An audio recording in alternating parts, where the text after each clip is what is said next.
Hey everyone, welcome to the Primal Blueprint podcast. If you're listening to this, this is also a video episode you can find on Mark's Daily Apple, and I'll include the link to that in the show notes.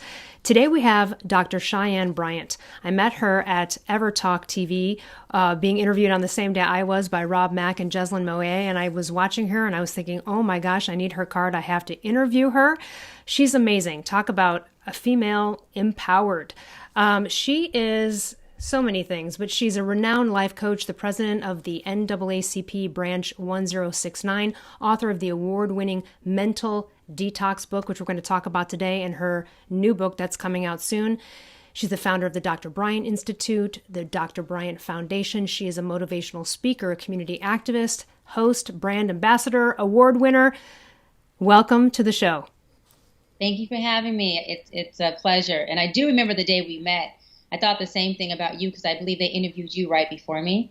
And I was like, wow, this woman seems more like she should have her own show than be like a guest on a show. And then when you came out and talked to me, it was like, I was like, did my discernment read that? Or was she just that good? But I think I measured it out that you were just that good. So thanks. We're stick to. Well, I love first of all, before we get into the book and your expertise, you know, you have this psychology background. How did you get into the work that you're doing that led to the book? And we'll lead in there. Absolutely. So I was I think I went to the junior year of my doctorate degree, or maybe senior. It was like back in 2014. But anywho, right before, around that time, 2014, 2013, I had caught off an engagement, a 6-year engagement, and I had this alone time, which is where, you know, all the stuff happens. All the magical good stuff happens in the alone time.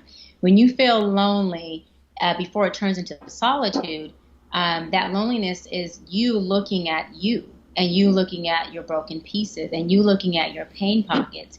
And so for the first time, I was looking directly into me going, holy moly, there's a lot of stuff that I need to work on. And there's a lot of stuff that I need to be able to process and get in contact with if I am going to want to, at some point, just be a happy freaking little camper by myself, let alone with somebody else. And so I started to do some introspecting and some self work. And I went and got with Iyanla Vanzant. I'm not sure if you're familiar with her, but she has Iyanla Fix My Life, her own show on the OWN network. And she had these Wonder Woman weekends. She had this 5-day workshop out in Rhinebeck, New York. And now Rhinebeck, New York is like the woods, not even the suburbs. It's like the woods with no street lights in New York. And I said, you know what? I am a city girl. I have traveled, but I've never traveled alone. And for the first time in my life, I put on my big girl panties and I took a flight by my little self to Rhinebeck, New York. And I stayed in this motel in the middle of nowhere. And mind you, I was scared of the dark growing up as a kid. So I'm in the dark city with no lights in a motel room. And, you know, motel's not a hotel, motel.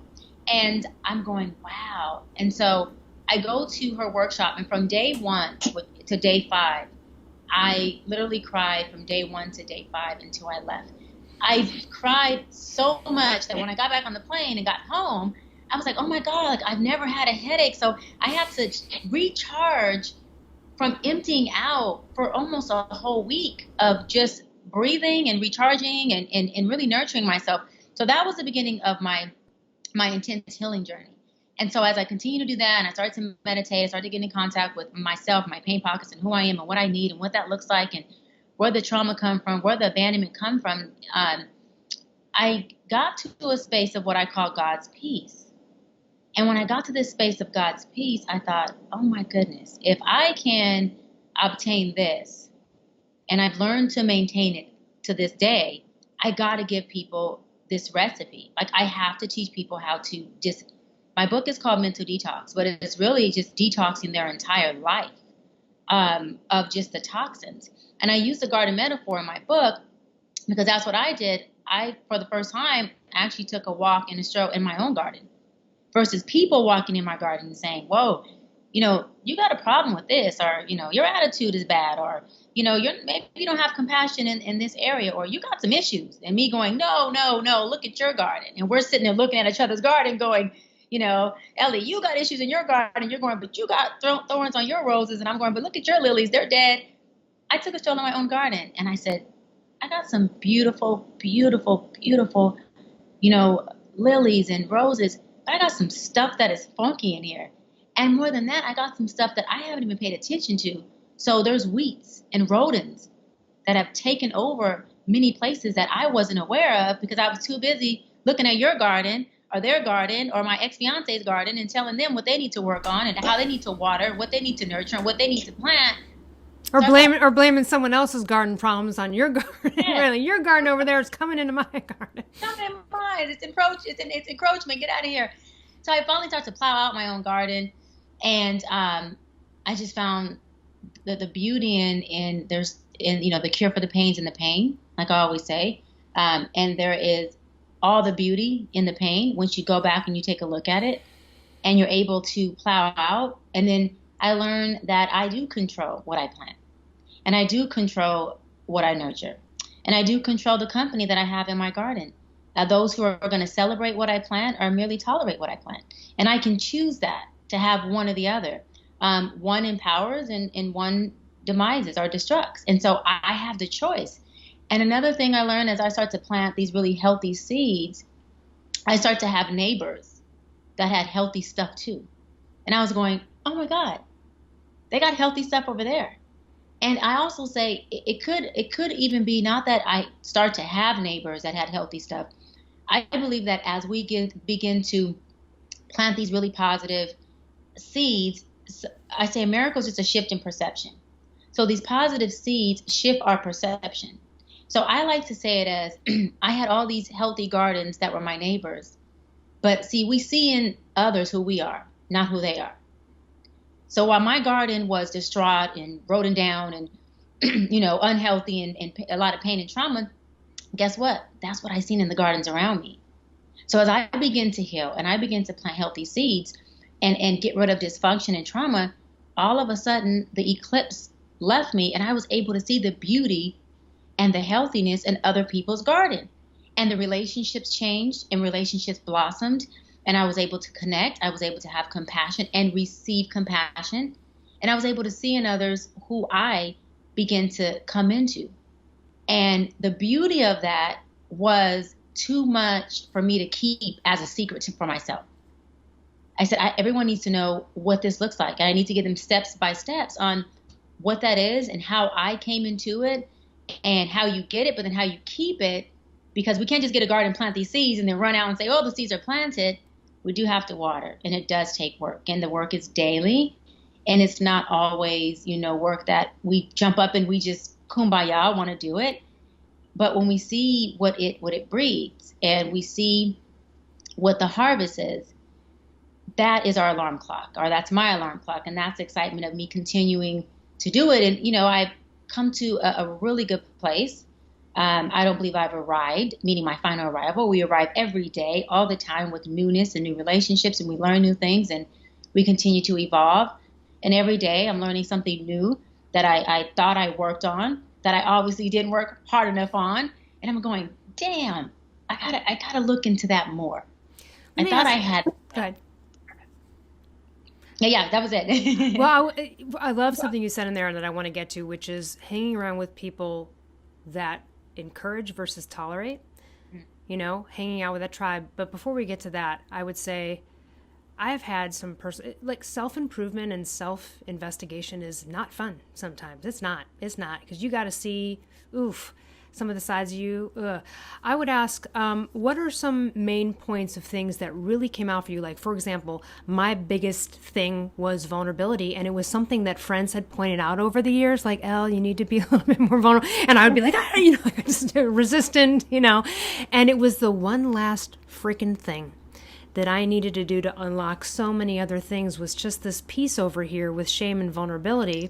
And I talked about that on that Ever Talk Live. I have a hand disability and I had shame about it and I hid it and I was embarrassed about it. But here I am, this very, successful alpha who's on top of it and whatever. And I don't want to appear as weak. And, so I shuffled this under the rug and oh man, that does not work. It backfires every time. I wish I had known what I knew then, right? Woulda, coulda, shouldas. What are some of those things when you were going through the garden and looking at your stuff that you were like, oh, this is a major theme. This is a major theme. What were some of those personal stories for you? And, I love that question because some of that stuff that I'm going to mention, most of it still comes up to visit. And I tell people that. To visit. I like that. To visit. And my job is to have the awareness that it has arrived or that I'm triggered. And so my job at this point of doing all the work is to say, not today. You're not welcome. You can't choose for me anymore. Dysfunction, you're not allowed. And that is something that I have a conversation within myself. Some of that, and I say that because folks really throw themselves away. They beat themselves up. And a lot of my clients, I'm in private practice as a life coach, and a lot of my clients beat themselves up when something comes back to visit. They feel like all the work I've done, I'm not doing anything, and I'm not getting anywhere. And how could I? You could, because you're human.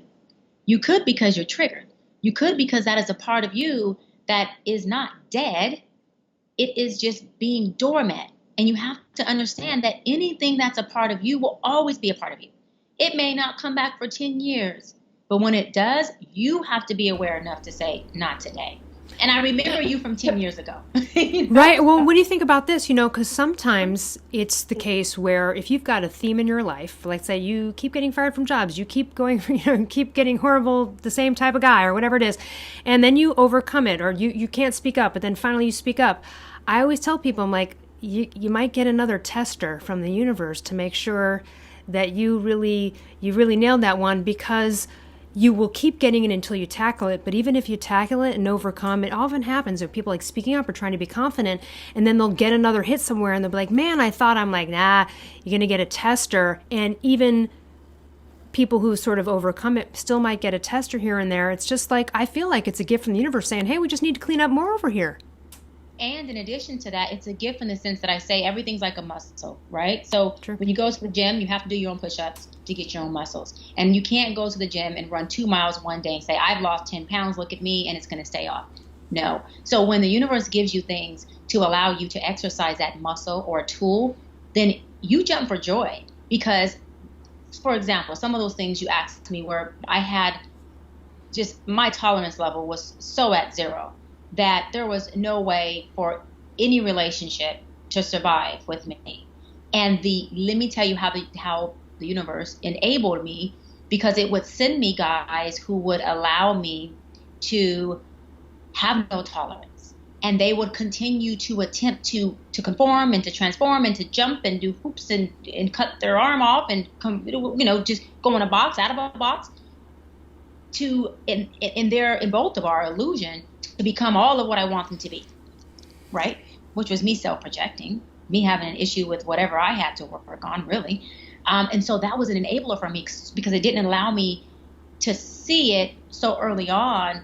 But the universe and God knows me, so it knows how I'm like you, Alpha, and how tough of a cookie I am. There's only certain ways that God can talk to me for me to hear him, because I'm a tough cookie, and this head is as hard as it looks, and I'm extreme alpha, and if it doesn't make sense, it's hard for me to pick up. That's another thing that I had to work on, is stretching my tolerance to tolerate what is just human nature. Some things are just going to happen. Some things are just a part of a relationship. Some things are just a part of going to get a new contract or a new speaking event. No, it's just a part of life. And so I had to expand my tolerance while implementing boundaries, okay? Because we know we can't tolerate everything, right? But we can't tolerate nothing, because even you and I as girlfriends, if I tolerate nothing at all, I might as well give you a script and just tell you what to say. And that's not fair to you. And it's also not fun hanging out with people pleasers who are BSing you and telling you what you want to hear so you'll like them, right? Right.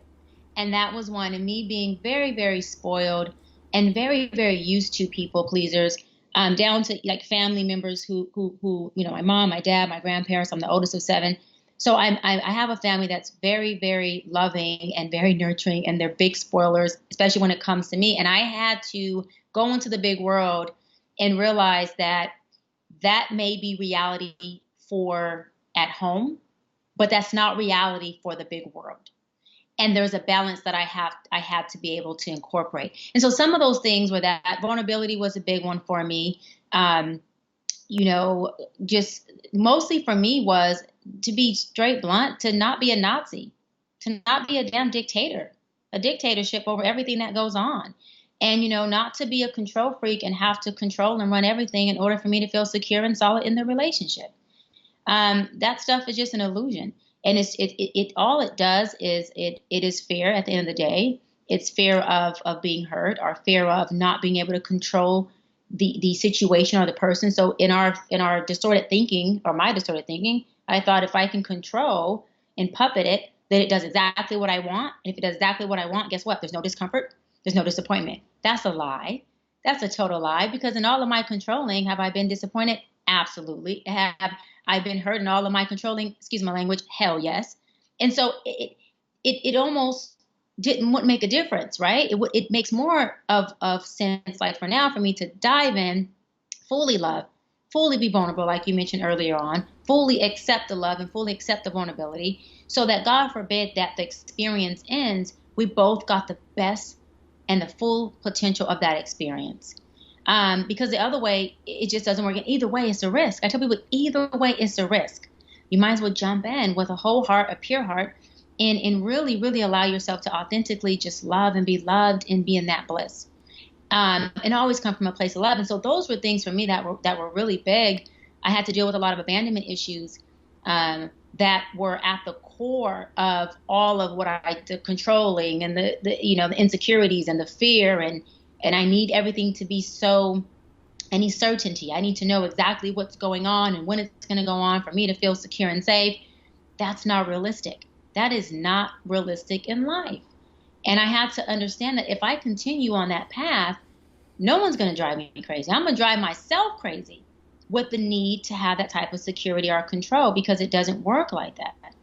And so those are things for me that I had to really process. And then now they're doormat in many ways, but there are times where, if I fall in love in a relationship, or if I get too close to someone, and it mostly happens in romantic relationships for me, not so much friendships and all that, where those things can inflame. And the person's going, hold on, I'm here. We're going to work it out. You're okay. And I'm going, that's just what I need. But then I have to tell myself, you get men who say that. You've always had the good men.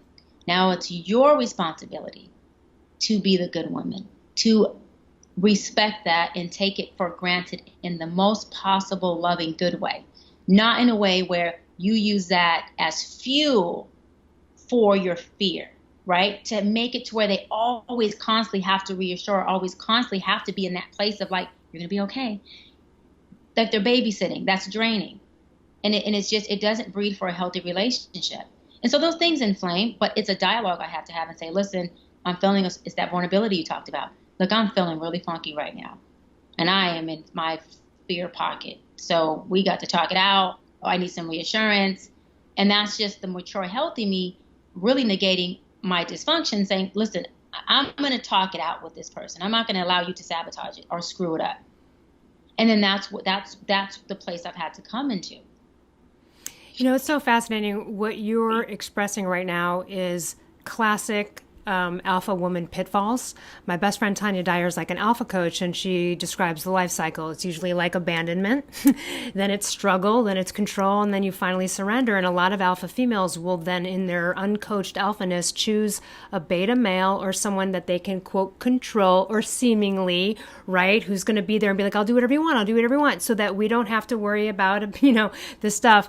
But at the end of the day, that gets really old for alphas, because we want them to be like, hey man, stand up and be alpha, be an alpha dude, but they can't, because that's not in their nature.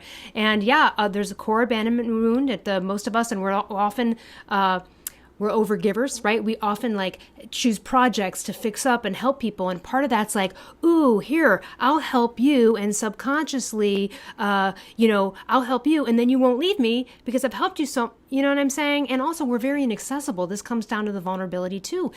When we're uncoached and we're not vulnerable and we don't learn this, we can't get close with people, and particularly in romantic relationships, we're the ones that'll be like, I'm going to wait for him to say it before we do not want, it's scary. And it's still, again, I think for all alphas, it's the romantic relationship stuff that is when it really can get triggered and come up. But this is really classic stuff. Tell us a little bit about some of your experiences, success stories, either your own, friends, family, or clients. And I want to go through a few areas. So let's talk about relationships. Let's talk about some 180s that you've seen happen. Like, what was the crux of the issue? And then what was the turnaround, at least in the relationship category? Yeah, totally. Well, this is a really funky story. It's relational, but it's very different, and it's unique because she's still my client, but I had a client who came to me maybe 2 years ago, and she was just, in tears, and she is just emotionally broken down, and she's dating she's dating a married guy. I don't know how you can date a married guy. I mean, in the sense of dating, but you get the gist of it. The married guy is someone she's dating. This is her boyfriend, and she wants me to help her get out of it. And what I told her was, I will not help you leave him, because if I help you leave him, you'll be paying me in 6 months to help you leave the next married guy. And then in 2 years, I'll be helping you leave the next married guy.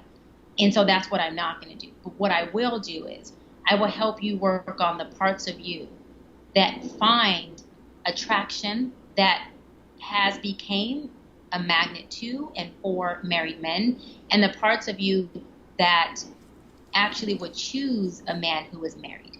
And once we work on those parts, your appetite will shift. You won't even have to worry about leaving him. Right, because that unavailability will be so unattractive at that point. Yeah. At that point. And then once we raise your own self-love and your own self-worth, and you understand the position that you want to be in play as a woman, and you get to the point of understanding that by all means is necessary and not on your watch will you have it any other way, and you bring your standards with you everywhere you go, when you wake up, in the shower, when you're by yourself, you won't have the desire or appetite for that. So long story short, she just didn't understand that, but we kept doing the work. And about a year later, maybe 6 months into it, she texted me, says, Dr. Bryant, I'm at a restaurant and I see a guy who fits the type of guy I would like to date. Now, mind, this is a woman who couldn't even get her mind off of the married guy. When I would tell her, look, you're going to find someone else, that's just life, she would cry at the thought of finding someone else. She would cry at the thought of even her getting a phone number from a guy, because that meant to her a detachment from this guy. Yeah. So 6 months later, she said, there's a guy sitting across me, and I think he's like the ideal guy. He looks like this and blah, blah, blah. And he has no ring on his finger. And I'm going, look at how things are shifting. A year later, she completely severs everything with the married guy. Talking about the universe testing somebody. I think a month after she did that, she's out and about, and she gets approached by a married guy, of course. And he's approaching her, and when I tell you this guy, I mean, she sent a picture. He's attractive, he's tall, he's all those things. And we had our session. She goes, and didn't realize she said it. She says, I was disgusted at the fact that he would even think that I would allow him to have my number, being that he's married. I said, oh, were you disgusted? She said, I was disgusted. I said, really? I said, let's go back a year. And when I said, let's go back a year, she just started busting up laughing because she already knew where I was going. She goes, I know. So for me, that was one of my big success stories, because it wasn't about her leaving. See, we think that we need to run from these things, right, that we don't like. What we need to do is stay and stick it through so that it can take the form it's meant to take, for us to see what we need to see, for us to change up the things in us so that we don't continue that dysfunctional pattern. See, detaching from the pattern doesn't negate or destroy the pattern. The pattern stays, because all we're doing is detaching and attaching and detaching. It becomes a pattern, a cycle. But if we sit in it and we say, hold on, this is what I'm not okay with. So let me figure out, while I'm in the what I'm not okay with, what I'm not okay with. That's the only way we can see what we don't like, is by being in what we don't like. If I run from what I don't like or what's dysfunctional, then I'm distracting from it. So at some point, like the cure for the pain is in the pain, the cure for the dysfunction or for the unknown is in the unknown. So we run at the fear of this is not healthy, but you got to be in that, if you're already in that, to figure out what the heck is unhealthy. So be in it, but in a place of calmness, not in a place of an emotional uproar, because once we get into an emotional uproar, all of our channels are shut. nothing can come in, nothing can come out. So we have to be in there as an observer, not even as a participant. And how we still know that I'm God is, it's uncomfortable for you. Good, sit in it. I had a client call me yesterday, and she's out in Palm Springs, and she's out there with a group of girlfriends, and one of the girls happens to be her best friend, and she said, Dr. Bryant, I don't know what's wrong with me. I've been crying and crying and crying for the past 2 days, and I'm out here with my best friend, and she has some of her good friends from like elementary who have been friends with her longer than I have. Now, mind you, these are adult. She's an adult woman who's calling me with this. When you hear the story, it may sound real kiddie, and it is, but these are real situations that people go through, and they can share it with me, the coach, because there's no judgment. But she says, and I don't know why I just been crying. So I told her, I said, well, why don't you just go back? I said, what's for? She said, I'm very uncomfortable. I don't know if it's my body, because all these women are beautiful and they have bikinis on, they're taking photos, I don't feel comfortable. And I said, well, this is what you have to do. You have to go back in the discomfort. She goes, I do? I said, you have to go back in the discomfort, because if you're calling me to say you're uncomfortable and you don't know why, the answer is in the discomfort. Go sit in there until you figure out what it is. She goes, you want me just to sit there? I said, sit there. You don't have to participate. I said, don't be rude, but just sit there and just sit until something comes up. And when that comes up, text me or call me. She did it for about 45 minutes. She called me. She says, you know what? I figured it out. She goes, and this sounds so freaking childish. She goes, but I'm jealous. I said, of what? She said, of my girlfriend, because this is my best friend. And we've only been best friends for 5 years, and she has friends here from junior high school that she's been friends with for longer, and she has to spread her attention amongst all of us, and I'm so used to one-on-ones with her. I said, oh, is that what you got from the discomfort? She goes, yeah. I said, okay, so I suggest you go back in there since you figured it out and understand that she has 6 other girlfriends there, and that everyone has to get attention, and you make the best out of this weekend. She goes, you know what, I will. I went to her Instagram page, and she posted up a picture of her in a bikini, and she'd obviously have it, because it was about 2 hours ago, she's obviously having a blast, and she has this bikini, and the friend she talked about left a comment saying, you look gorgeous. So that's something small. I wanted to use something big like the marriage man thing, but something small, because everyone's impairments or daily stresses are not, life or death. Sometimes it's the small stuff that freaking just nags at us and creates anxiety in us. I mean, at a point where it's catastrophized more than some of the big stuff. And it's little things like that where we get this little discomfort.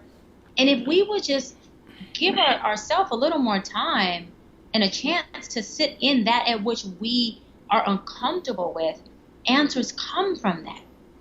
But if you run from it, you're stuck. Yeah, it's interesting because in that scenario, it could have been so many things that she came back to you with. It could have been like, actually, I realized I have a body image issue. It could have been like true jealousy on that, or like an issue. It could have been one of these girls is triggering me and reminding me of a bee that I used to know who bullied me in school. It could have been anything. Like I was waiting to see what it was. And that was interesting. She was like, okay, that's what it is. I'm feeling like I'm not being paid focused attention to. But again, these are the little things. We go through this, and that's the key. When you're uncomfortable, you're having a negative emotion, you got to go, why am I feeling that? Like, what just happened? I just got out of a conversation. What's there? You can't just blow it off, and you can't just go off and be steamed about it all day bitching to people. Like you said, you've got to get into that discomfort. That's one of the best pieces of advice you can give.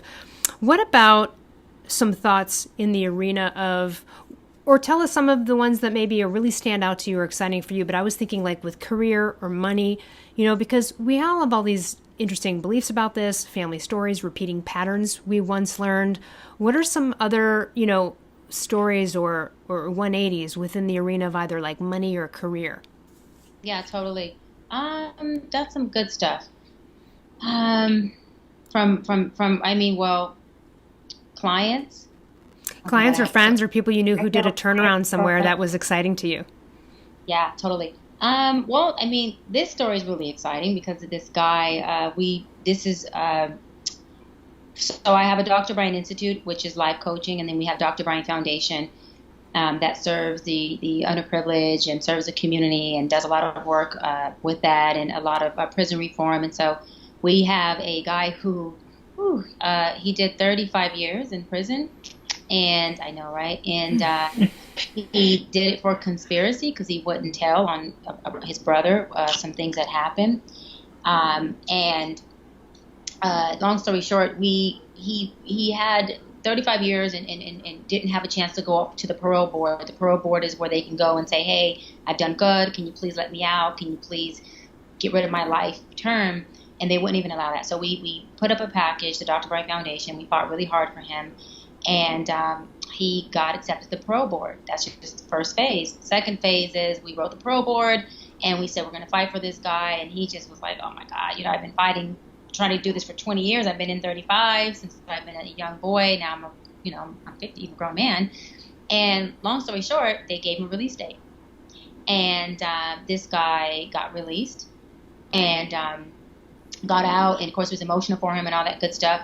And he came to me and he said, I know that I have this background. I know that I'm probably institutionalized. I probably have a whole lot of inferiority complexes. I am a black man, out in America who's done 35 years. I have this thing on my record. I just want to know if you would give me a chance to work by you, work beside you, work by you, and really rock and roll. And so of course I said, let me pray on it. Let me give it some time. I want to. I just don't know where to position you. Of course it's a yes. Duh. And I prayed on it, slept on it, and, God said, make him the president. I'm like, a president of what? This guy doesn't even know how to run a nonprofit or a board or anything.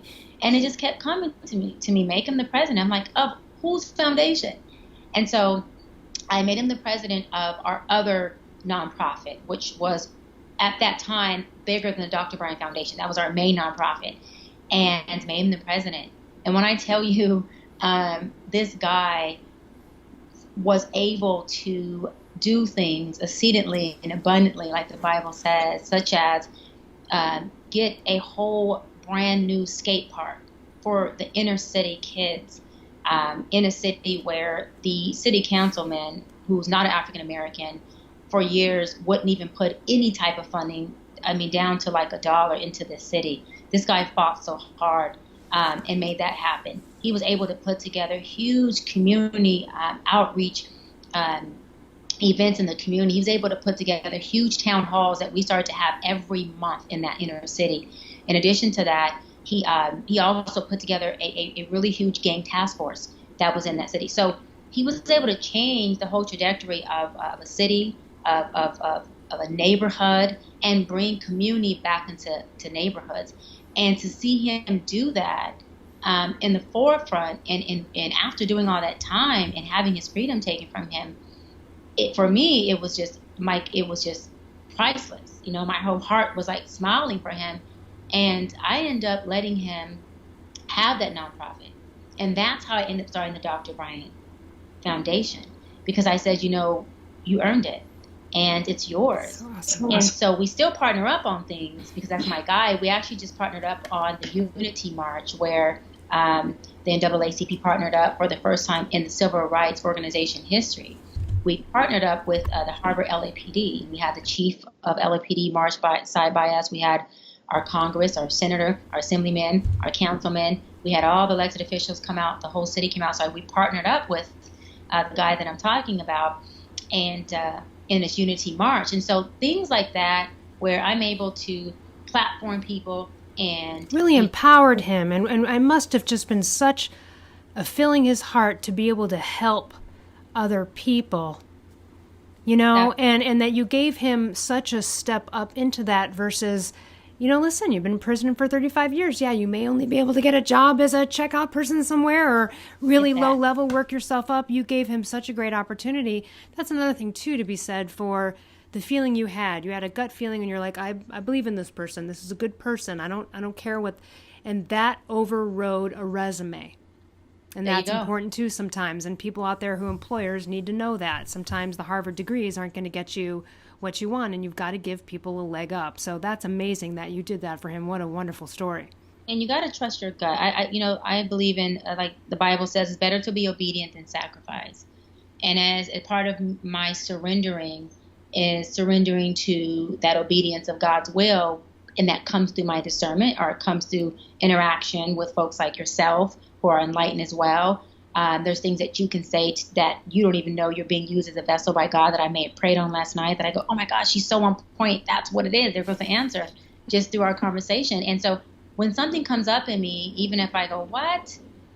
I'm obedient to it. And every single time that I've been obedient to that at which comes up through spirit, I have never ever regretted it. And it has manifested into multiple forms of harvest that blows my mind, that I could only imagine. And so you got to I say, I always tell people, trust yourself. I mean, listen, if you're going to trust anybody, trust you. Well, and it's easier to do once you've gone through the mental detox and the steps in your book to clean out the stuff to kind of get to a baseline of proper assessing. You know what I mean?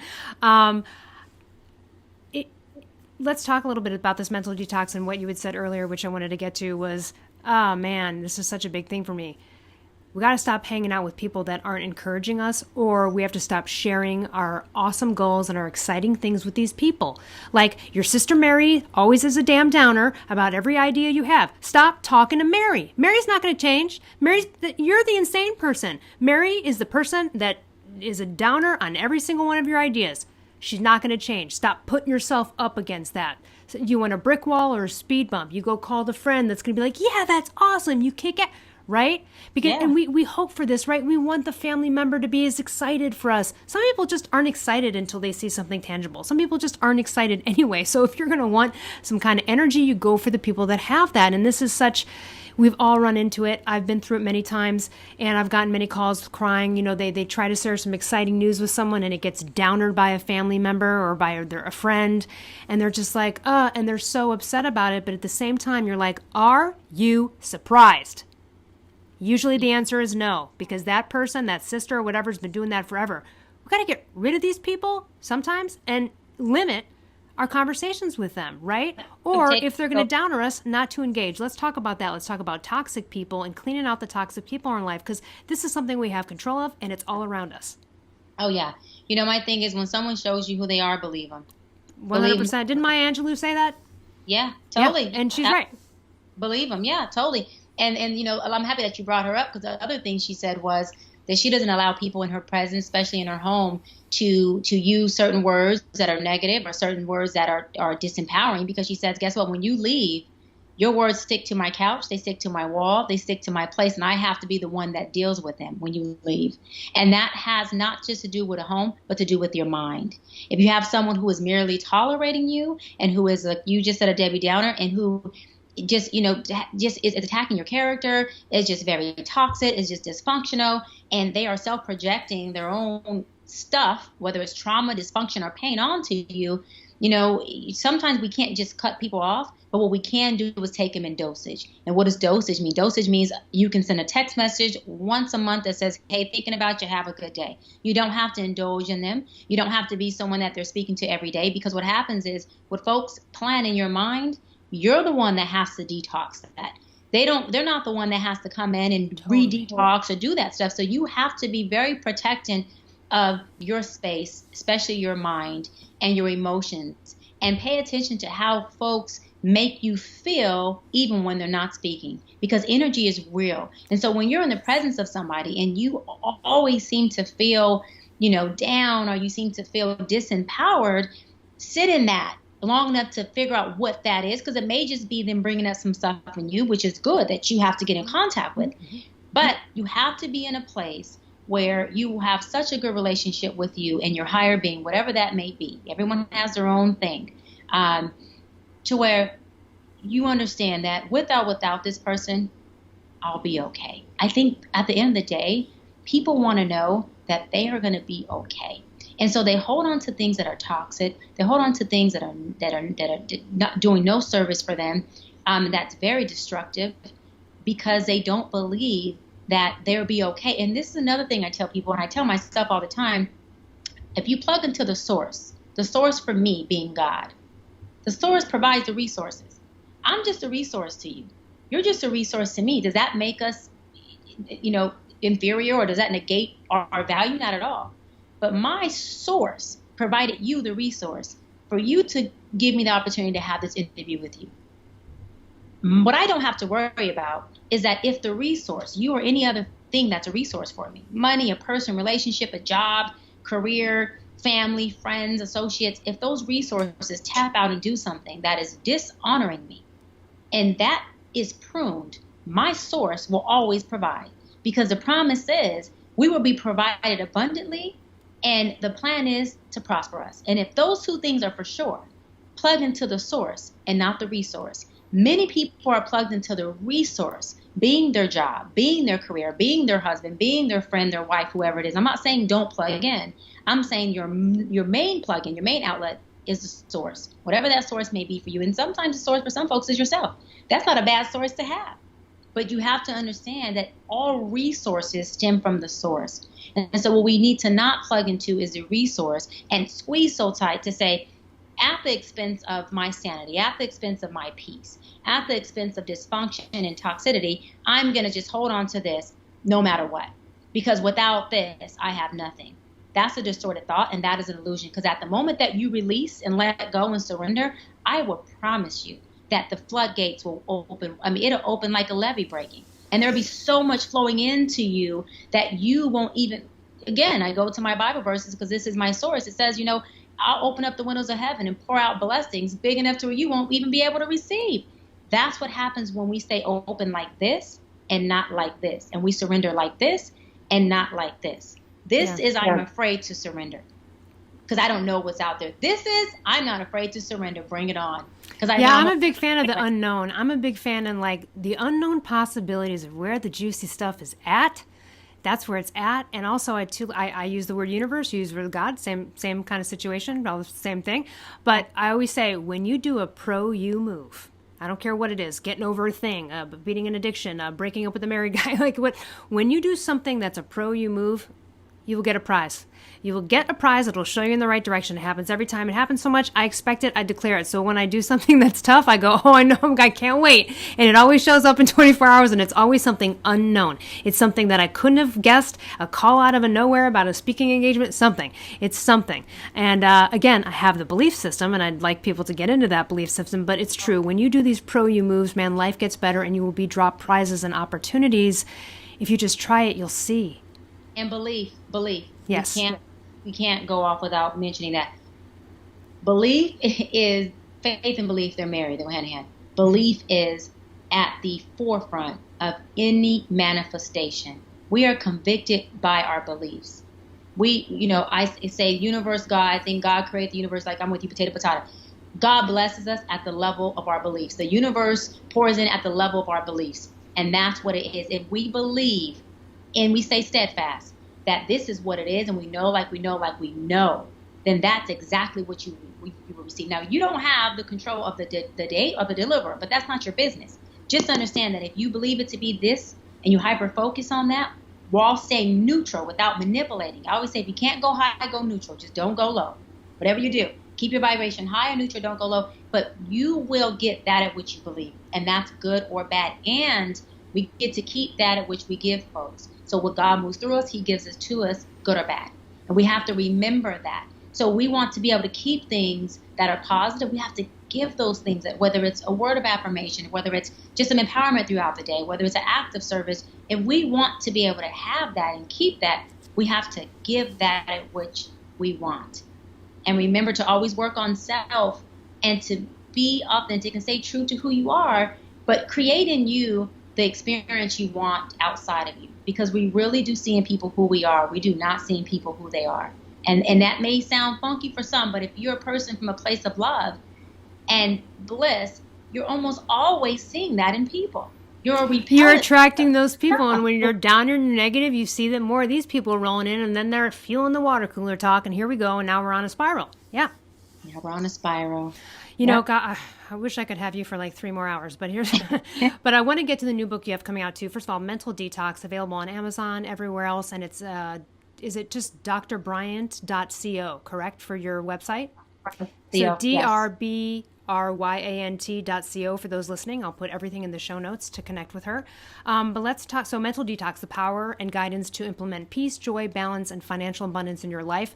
That's a must read. Let's talk about this new one you have coming out. We just got the #1 spot in Success Magazine. Oh, yes. For the top 20 Black authors in the world. And we got #1 and Oprah got #11. And I love Oprah, but the fact that she's so, legendary, and we placed #1 and she came in #11. Les Brown, I think, got #9. Maya Angelou, I think, got number 8. And Mental Detox is #1 in that Success Magazine, the month of June. And that was just that was like priceless. I don't even have any words to describe how that is good. like goosebump making. Yes, absolutely. Congratulations. That's a huge feat. And it's always amazing when you, even though you love these people and you've admired them, you're like, could you have ever imagined, right? At one point, many, many years ago, if someone said, trust me, Oprah's going to be like 10th on the list, you're going to be number one, you'd be like, all right, maybe, I don't know. You'd be like, that sounds great. So I love that. I mean, really, that's just such a great achievement. Wonderful. So everyone needs to get that book and have it in their arsenal and on their bookshelf. This is something you're going to want to kind of refer to every now and then. Great tips and tricks and stories, etc. Let's talk about this new one that you got coming out. Yes, the new one is the ABCs of Manifestation, and it takes you from A to Z on how to manifest anything you want in your world, anything you want in your life. And, you know, the principles work for anything good or bad. We hope that folks use it for the good because that is the intent. And we don't have a release date yet, but the release date is definitely 2020. We just are releasing the audiobook for Mental Detox coming in September. So we believe we'll be releasing the ABCs of Manifestation following the audiobook to Mental Detox. I can't wait for that book. That's one of my favorite topics, and we'll definitely have to have you on about that because this is something I speak about on my other podcast, Kick-Ass Life, a podcast with Tara a bunch of times. We talk about manifesting, creating your own reality. And again, that's one of those things, like we just talked before with Mental Detox, that's a muscle you got to strengthen too, because you can go down a spiral a little bit and get off track, and then all of a sudden you're kind of in like a limbo phase, and you're like, I'm not really actively vibing, right? And man, it's just magical. It's magical what people could do. And it really, if you're out there and you're religious as well, this goes right hand in hand with almost every verse in the Bible. Ask and you shall receive, having faith in the unseen before you see it, all that kind of stuff, right? Because people are often like, well, how can I, be wealthy, but like I'm sitting here broke? And it's like, yeah, because you have to feel the feelings of what that'd be like first. You have to kind of pretend that's already there. Said it. Oh, you said it. I always say it's not enough to think it. You have to embody it. See, the universe responds to the emotion of vibrations. Vibration is just an emotion. Yep. Thoughts are sent into the ether, but it doesn't create a vibration until it hits emotionally. And so it's not enough to think it. This is why folks think, I thought it. Well, thinking. So the Think and Grow Rich book, I say, that is one of the most amazing books. However, they did not give enough information on the fact that you do think yourself into embodying the emotion. The emotion is what creates the manifestation. Yes, it's not a mental universe. Michael Bathurst said, this is not a mental universe. This is not a mental exercise. It's a feeling one. And that's the thing where people get it mixed up. You can put up a vision board, you can look at it, but if you're not feeling the feelings of what that would be like to get that thing, the emotions generate it. And I love that you're doing an A to Z kind of book on this. This is one of my favorite. I can't wait for this to come out and have you come back on and talk about it. And tell us, as we're kind of wrapping up here, tell us, like, what's a really wonderful manifestation? Something that, kind of was like a stretch or a long shot, but like it happened anyway kind of thing where people are going to be like, what? Yes, this is gigantic. So this was years ago. I mean, I don't know. I think it was my master's program, but maybe 10 years ago. I was on the treadmill, right? And I had just started this whole meditation, manifestation thing. And so I was like, let me play with it. Let me see if it really happens. While I'm running on the treadmill, I'm going to embody, feel, not just think what it feels like to have $70,000 to open up my franchise. It was going to cost me $70,000 to open up a franchise that I wanted to have. So I'm on the treadmill, and I had a mobile legal company at that time that I owned, and it was rocking and rolling, but I want to invest some more, blah, blah. So I'm on the treadmill and I'm running, and I go, okay, for a full hour, I'm going to just hone into, I got this 70,000. Oh my God, I'm so excited. I can get my franchise. This is happening. And I'm feeling this the whole time. And I'm in this excitement of like, it's here. I see the check. I feel it. I put it into the bank. It cashes. It's there. And I'm going through this whole momentum, right? The whole time I'm feeling and I'm seeing it. Whew. 3 days later, I go to a client, Miss Willer, rest in peace, I'll never forget. For anyone who's familiar with the West Coast, she was a resident of the Malibu trailer park that sits above Paradise Cove. I know exactly where it is. I live in Malibu. Yes. And I go visit her. Now, I've been seeing Miss Willer she was my client for about 2 months, and she was going through a divorce. Her husband was divorcing her, and he was very abusive. And long story short, she didn't know that he even had all this money. And when he divorced her without a prenup, she ended up coming in. I'm like, hundreds of millions of dollars. It was bananas. So I'm helping her with her documentation through it because I have a legal company that I was doing back in the day. Long story short, I tell her, okay, Miss Willer, your bill is, $2,000 and some change. And so she writes me the check for $70,000. Now, I'm just an integrity person. I don't care who writes me a check for that amount. I don't care if I that's too much. That's not right. With you. I'm not gonna. So I said, oh, and this woman's in her late 80s. Oh, I think right at 89 or something. So I thought, and made a mistake. Now this lady had a very good mindset. She had no memory loss. She cursed like a sailor. I mean, she was very aware of what she was doing. And I said, oh, Miss Willer, I'm so sorry, but you wrote this amount. It's a total wrong amount. She says, it's the right amount. I said, Miss Willer, so we kind of went back and forth, and then she got mad at me. She said, listen to me. Don't argue with me. She said, and she thought that I worked for the company, not own the company, by the way. She goes, you deserve better than working for this scumbag company. She tells me, working for this company. She goes, you take that money and you go invest it in something. And then she turns around and writes a check for $5,000, Ellie, and says, and you take this and go on a vacation. And she's a drinker, so she goes, and the only thing I ask is that you get as have a cocktail drunk as you can, so you get a vacation because you deserve it. So I just asked her, can you tell me the amount before I take this to the bank? What does this say? Because I want to make sure you know what you wrote. She's telling me, don't insult me. I'm not going to read. I know what I wrote. And so I'm sitting there, I'm going like, holy freaking moly. And so as we're sitting there, I'm like, okay. So I just start crying. And I go, I'm so sorry that I'm crying. And I said, I feel so unprofessional because you're my client. I'm not supposed to be crying. She goes, no, I'm happy you're crying. It shows that you're human, and it shows that you're grateful. Now, get out of my house. But it was a joke, like, get out of here. Get your money and go. And I think about what I love about that is what I like is like, coming in all this money and she liked you, she probably would have given you some money anyway. But what's so great about it is that she gave it to you with the guise of, now go and invest this in something, which is exactly what you wanted to do with the money. It was completely mirrored. She could have been like, here's $70,000, enjoy yourself, treats on me. But she literally was like, go invest it in something, which when she said the word invest, I got goosebumps because that's, oh my God. Yeah. I took the check and I kept staring at it. I put it in the bank, and I still told myself, until that thing clears. Right, like, I don't believe it. Yeah. And it cleared, and I kept looking at my account going, so that's when I said, you know what? Oh, shit. This stuff works. Like, this is the real deal. And I started to do it, and I said, no. How did I do it? I didn't think it. I felt it, and I did it the second time. I know we got to go really quick. I was doing my own Dr. Bryant show years ago, and I started meditating, and I literally felt myself signing a contract. And I have it on my vision board, a contract with the biggest network, which, I just put biggest network. I didn't put a network. I saw myself signing a contract, and I'm excited, and I'm geeked, and I'm like in the office, and I'm feeling it, right? About 2 weeks later, I'm in Home Depot.